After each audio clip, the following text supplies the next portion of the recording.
Okay, I'm Dr. Sherman Silver from the Infertility Center of St. Louis. So I've been tramping around Alaska with my son Steve and my whole family now for 53 years. And so my granddaughter Aidel, who's just turned 21 from Israel, came to Alaska to be with me. And so this is a story about how her eyes opened up to this incredible wilderness universe of Alaska, so different from the big city of Jerusalem that she grew up in. And Jerusalem is a very holy city, a very religious place. And what she discovered is Alaska is also a very religious place. Join us on this adventure so you'll open your eyes to the wilderness that you might not know about, just like Aidel's eyes were opened.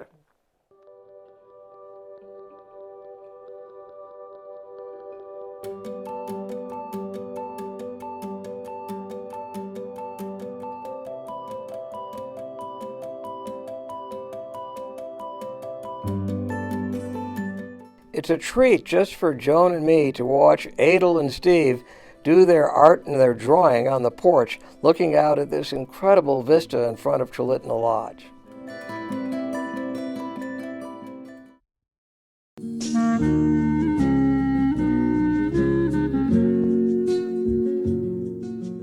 I've been wanting to catch a video of what I've seen many times of an eagle swooping down and getting a fish in his beak.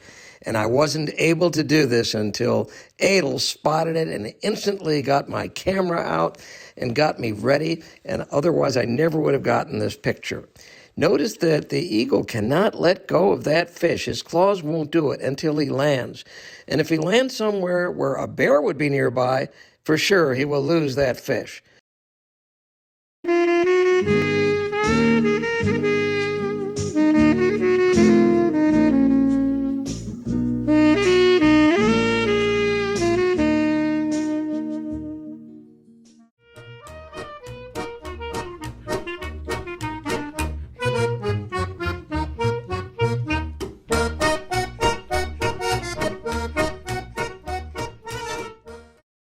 We don't have to go to the store for fish or for any food to eat.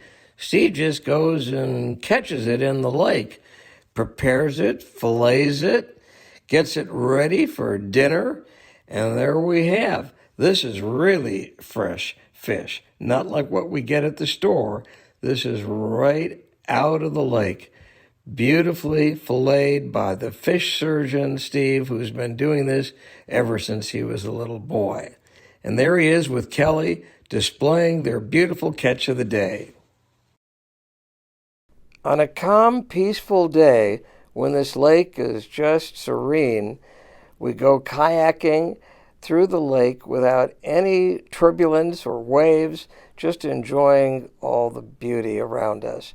Aidel and Joan and me and Steve. Now we're leaving the lodge to fly away to Katmai to really get a close look at these bears as they're catching fish at the famous Brooks Falls River. And we say goodbye to the lodge. We fly over all the lakes, past Port Allsworth, through the Chigmit Mountains, past other lakes and the clouds all around us, and we land in Katmai.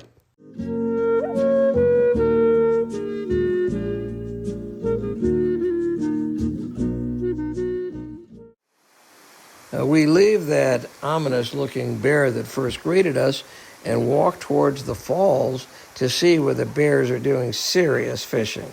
One bear there you can see at the bottom is just looking for fish before they jump, and the other bear at the top is trying to catch them.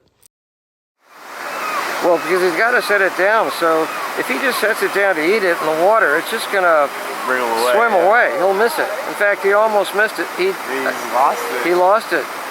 That's what happens. He's got to put it on. Oh, he's so mad. And the bears just patiently wait at the top of these waterfalls, hoping that they'll be able to catch a salmon who's unlucky enough when he makes the leap to fall right into the bear's mouth. Look at those incredible teeth and claws as this bear just tears apart that salmon he caught. And that's all they really eat that's going to give them this tremendous nourishment. They're just busy eating all the time, except occasionally, of course, they have to take a bathroom visit. The next day, we take off on a long journey far west into the tundra country in the western part of Alaska, where we'll find the caribou herd, the old Mulchatna herd that's finally come back again. We travel over beautiful lakes and spruce trees and mountains and hills and lakes until we finally arrive in the most barren part, the so-called Barren Grounds caribou. We are out in the middle of nowhere with our two Stinsons, having a little food just before we begin to track these caribou on this desolate, barren tundra ground. And we see them come to life and make thunderous sounds as they gallop away. And we rejoice in the return of the herd.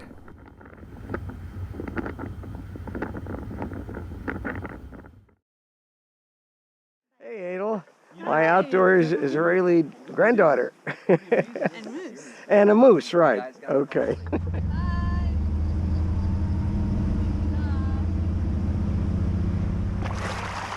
Oh, this is beautiful. He's a nice one. Really beautiful one. Wow.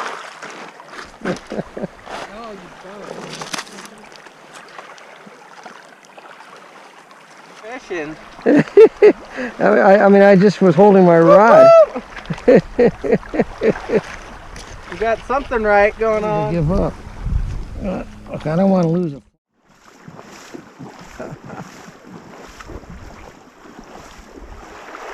Justin's got the camera. Wow! Incredible.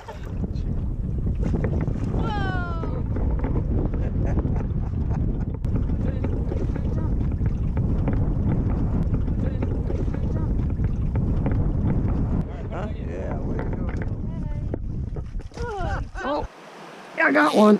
Woohoo, yeah.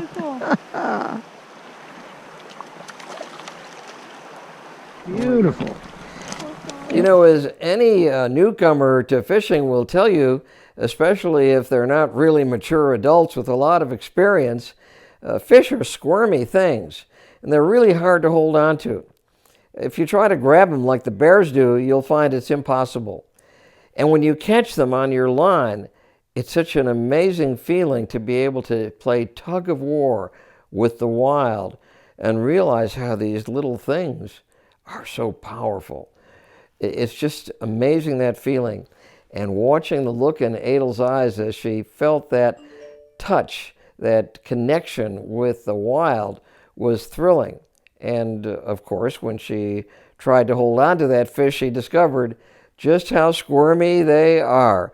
And it's hard to hold on to the wild or to hold on to the infinite. We take our pictures with these beautiful fish because they symbolize for us this unknown world underneath the water that we get to bring out of the water and look at, which is spiritual, like looking at God, who is always hiding, but nonetheless we feel we can see him. I took a day just by myself, without Aidel or anyone, to find the grizzly bears that were actually different than the bears in most of this video. This is actually a culture of bears that are specializing in clam digging. They're the clam digging bears.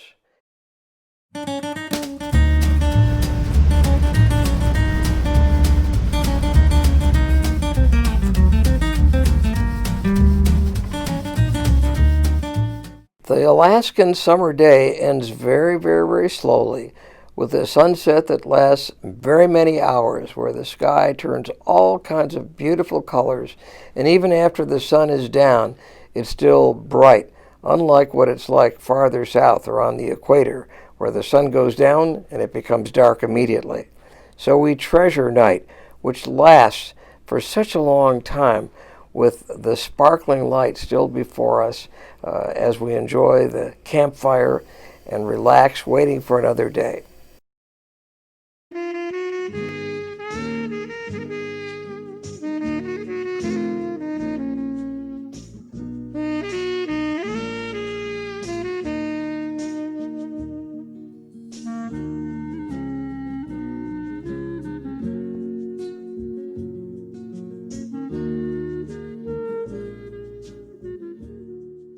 Congratulations to you, my oldest granddaughter, as you're about to become married and enter into a new phase of life, remembering always the inspiration that you derive from your parents and Mom and me. May you be really happy in this marriage forever.